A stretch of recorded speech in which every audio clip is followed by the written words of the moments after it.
Beni düşünme, rahat ol, yalnız kalabilirim.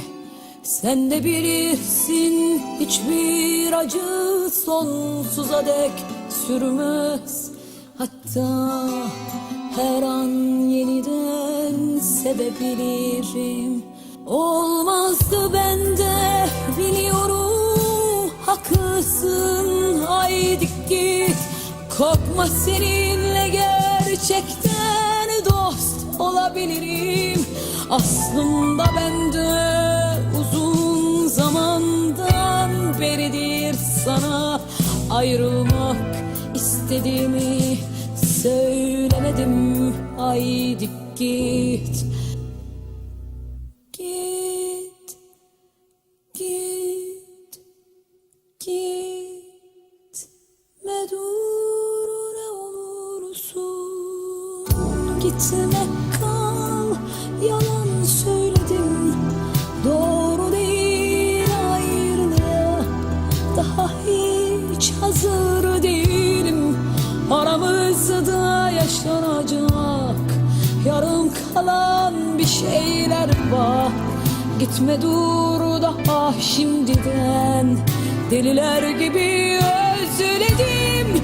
Gitme, dur ne olursun, gitme, kal, yalan söyledim, doğru değil ayrılığa. Daha hiç hazır değilim, aramızda yaşanacak yarım kalan bir şeyler var.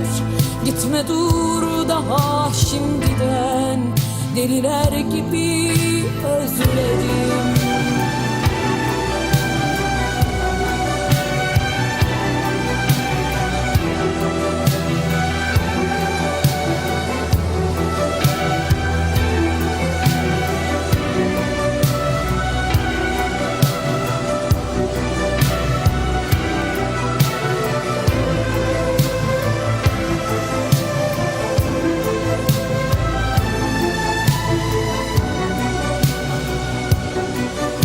İkimiz için de doğru olan böylesi, git.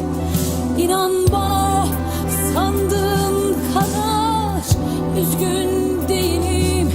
İçimde yeni bir hayata başlamanın sevinci ve heyecan var. Artık git. Git, git, gitme, dur ne olursun. Gitme, kal, yalan söyledim, doğru değil ayrılığa.